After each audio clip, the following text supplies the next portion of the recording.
Can you tell us the reasons why being a screenwriter is impossible? Yeah, absolutely. That actually, in many ways, I would advise no one to be a screenwriter. It is by far one of the dumbest arts to try and be in, other than maybe large-scale architecture. The first thing about screenwriting is you're never getting to finish the work. In other words, you get to finish the script, but it's not available to an audience until it's made by other people. So basically, you're creating something in order to give to a bunch of other people so they'll create another thing, and frankly, a different thing. The thing that's based in your script is a production, and it will change in many ways. So if you really are like, I can totally picture this movie in my head and that's why I'm writing it, get over it. It will never, ever be like that. Even in the greatest of circumstances where things are better than you want, it will never be as you imagine. But honestly, I believe that's the creative process itself. When you imagine a script, it actually comes out differently than you first imagined it or what you think. The process of transforming anything into a concrete work out of an abstract thought changes it. And honestly, when a reader reads it, it's going to change again, because when you say he wore a red tie, they're going to picture a different red tie than you're picturing. And you have to be able to accept that. You have to be able to accept that the script is a piece of a project that you will not have any control over. So that's number one, is unless you really like that process of doing something for other people to work from, it's frustrating. And I know actually a lot of writers get very irritated at actors and directors, which is too bad, because they should be more respectful of the other arts. But they're like, they didn't say that like I thought they should. Like, I know how that line should go. And that's not how it works. The line goes how it goes in their mouth. The actor has to be free to act the way they would act it. And if you're depending on them saying it exactly the way you imagined it, which is frankly not on the page, it's not going to happen. So screenwriting is more frustrating than most types of writing. But then, not only that, among most types of writing, you have less control because you don't own the copyright to your work. If you're a novelist or a playwright or any other kind of writer, you own your work. Somebody may put pressure on you, we won't publish it unless you change it, but they actually can't change it. If you write a script and you sell it to a company for various reasons having to do with the ability to unionize back in the 30s, screenwriters gave up their right to own their creative work, which means when you hire on to write something, they can fire you and have someone else rewrite it and you cannot do anything about it. And that always sounds like, oh, that'll be fine, I'll live with that. It hurts. Everyone gets fired, everyone gets rewritten. Most of my career was rewriting other people, and I had to be aware of the fact that somebody out there is grinding their teeth and cursing my name if I do well. So screenwriting is just a tough business.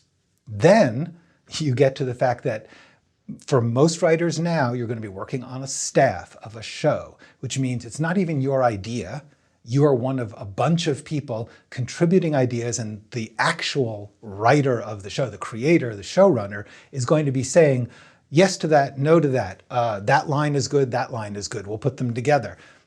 You may get creative satisfaction. You may be doing grunt work. You may also, on a feature I wrote, there was an introductory scene of a character that I just hated the way the producers wanted this character to be introduced. They thought she was cute, and I thought she was reprehensible. And I kept saying, do you really want her to say that? And they're like, yeah, we think it's funny. And I was like, I didn't have an agent. I had to write the scene the way they asked for it, or I would be fired, or someone else would be hired to replace or rewrite that scene. That's not what most people picture as being an artist. It's not what most people picture as being a writer. But I can go on. The number of reasons that you shouldn't be a screenwriter are enormous. The reasons that most people want to be screenwriters are misleading. First of all, they think, and it's true, you are very, very highly paid if you are a working screenwriter in the unions and the studio system, the network system. That is a very small percentage of the people who are trying to be writers. So it's like saying, I want to be a baseball player, and you're imagining I'm going to be major league. Most people are not going to be major league. The question is, would you stop playing baseball then? And I can't imagine. I can't imagine saying, I want to be an artist, but only if they'll pay me first. That's not how generally arts should work. Most people imagine that screenwriters have people come to the writer because, honestly, and this is a problem of the screenwriting industry. Everyone who teaches screenwriting, they're all saying like, it all begins with the script. The script is so important. And you get all these actors and directors who are saying like, and it's true. They choose a good script to work on. And it's like, we couldn't do this without the script. And wannabe screenwriters are like, I'm so important. And I promise you, you're not. They are going to change your work. They are going to misinterpret your work. That's just part of the job. You are providing a beginning to someone else's creative process. And so that's a hard thing to, almost every screenwriter I know is looking for a creative outlet. They're writing novels on the side or plays, or they're painting or whatever. And you wouldn't think that that's what being a successful screenwriter is.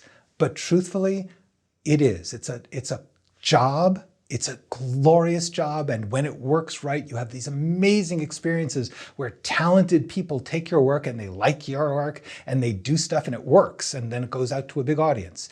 And that's a little tiny slice of the experience. The things I've had made were amazing. They're only 2-3% of what I actually worked on.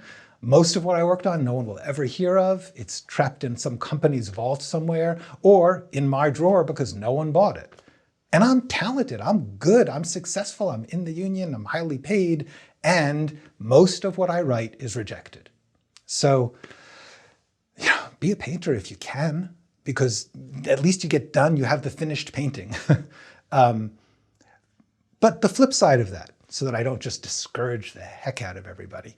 The flip side is, if you get good at it, you learn certain skills about narrative and character that are invaluable no matter what else you try to do creatively. If you want to be a director, it's great to know what screenwriting really is, what a scene and a character really are. It's very important to understand how much the character's motivation, the character's goal, the thing they're trying to do, that's crucial. And if you're writing a novel, it's just as important. And if you're writing a graphic novel or a video game, whatever it is, those basic ideas about a character wanting something and having a difficult time getting it, that is the center of any kind of narrative creativity. And screenwriting pushes that harder than most. If you can learn it in screenwriting, you can do it anywhere. So it's sort of good to learn to be a screenwriter because then you got a skill set. If you decide to work in video games, great. You're going to be really, really set.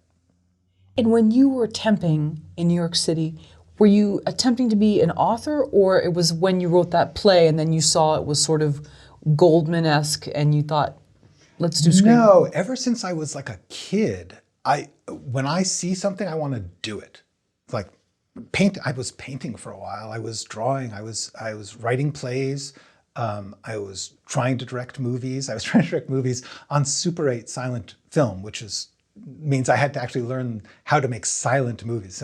I like to say I came up in silent film. It was in the 1970s, but that was all they had then. If you're a high school student, you wanted to make a movie, they had 8mm home movie cameras. I would make silent movies. I tried to write novels because I love novels, plays because I love plays.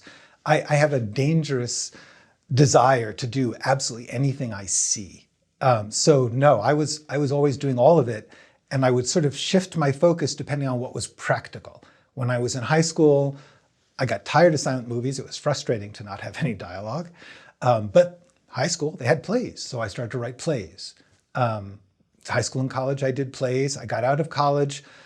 I was sort of thinking of writing plays, sort of thinking of writing novels, but screenwriting, I thought, that would pay for all of them. If I could get screenwriting jobs, I could afford to do everything else. And then for 12 years, I was an office temp and couldn't afford to do anything except write in my off time. But the theory always was I was going to do it all, and screenwriting was just the most lucrative, which is what everybody thinks. And you know, yeah, for the major leagues, it's very lucrative. For the rest of us, it's not. And you should really want to do it. You should love doing it, even if no one pays you.